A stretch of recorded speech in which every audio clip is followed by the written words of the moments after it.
Emily awoke in the chamber, her body aching from the fall, surrounded by the bones of those who had succumbed to the Hawthorne curse. The stench of decay and the oppressive silence of the tomb-like chamber weighed heavily on her senses. As she adjusted to the dim light, her eyes fell upon an ancient altar, covered in dust and cobwebs. Among the relics and debris, she discovered a set of instructions, scrawled in a mix of Latin and ancient symbols. It was a counter-ritual that could banish the spirits and seal the portal. But the path to salvation would not be easy. Emily's heart raced as she realized the gravity of her discovery. She quickly gathered the necessary items for the ritual: a vial of her own blood, a piece of blessed silver, and a book of incantations that had been hidden away for centuries. With every step, the shadows seemed to grow darker, and the whispers of the spirits became louder, more desperate. She found a secluded corner of the chamber and began the ritual, drawing a complex symbol on the ground with her blood. As she chanted the ancient incantations, the air around her grew colder, and the spirits of the house became increasingly agitated. The walls seemed to pulse with a malevolent energy, and ghostly figures flickered in and out of sight, their anguished faces twisted with rage and sorrow. Emily's resolve began to waver as the spirits closed in, their whispers growing louder and more insistent. They taunted her, dredging up memories of her past traumas and deepest fears. She saw visions of her childhood, moments of pain and loss that she had long buried.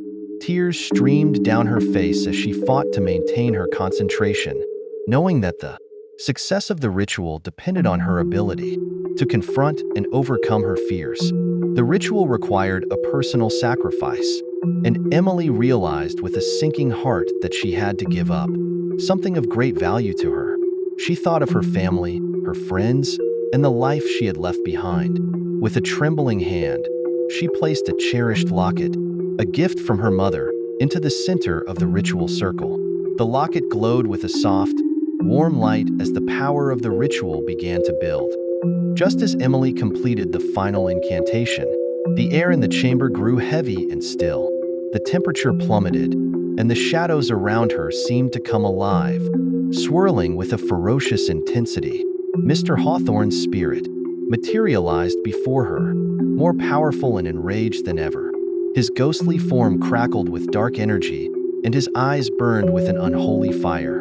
With a guttural roar, Mr. Hawthorne lunged at Emily, his spectral hands reaching out to choke the life from her. The force of his attack sent her sprawling to the ground, gasping for breath. Pain shot through her body as she struggled to rise, her vision blurring from the impact. In a final act of defiance, Emily summoned the last of her strength and stood up, her hands shaking but her resolve unbroken. She grabbed the blessed silver and thrust it into the center of the ritual circle. The ground beneath her feet began to tremble, and a blinding light erupted from the symbol. Drawn in her blood, Mr. Hawthorne's spirit was caught in the vortex of energy, his form distorting and writhing in agony. With a cry of rage, he was sucked into the portal, his screams echoing through the chamber as the portal began to close. The house shook violently, the walls cracking and the ceiling threatening to collapse. Just as Emily thought she had succeeded, a monstrous figure emerged from the shadows. The Collector, a grotesque entity with a skeletal frame and eyes that glowed with malevolent hunger. He reached out with clawed hands, trying to claim her soul, but the power of the ritual held him at bay. Emily watched in horror as the Collector clawed at the edges of the portal, his rage palpable.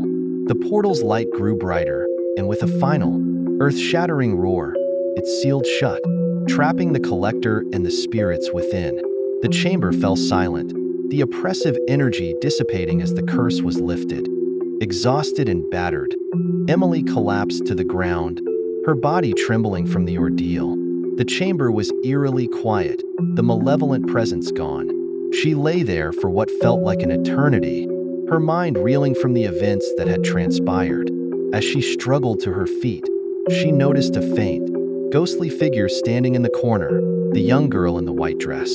The girl's eyes were filled with gratitude and sadness as she whispered, "Thank you." With that, she vanished, leaving Emily alone in the chamber. Emily knew her journey was far from over. She had uncovered the dark secrets of Ravenhill House, but the scars of her experience would remain. As she made her way back through the tunnels, she couldn't shake the feeling that something, or someone, was still watching her. Emerging from the house into the pale light of dawn, Emily took a deep breath, feeling the weight of her ordeal lift slightly. But she knew that the darkness of Ravenhill House would haunt her forever, and that her story was only just beginning. Emily may have survived the ritual, but the shadows of Ravenhill House are not done with her yet. In the next episode, she will uncover even darker secrets and face new horrors as she continues her quest to put the restless spirits to rest. Join us for the next chilling chapter in The Haunting of Ravenhill, where every step deeper into the mystery brings her closer to the heart of the darkness.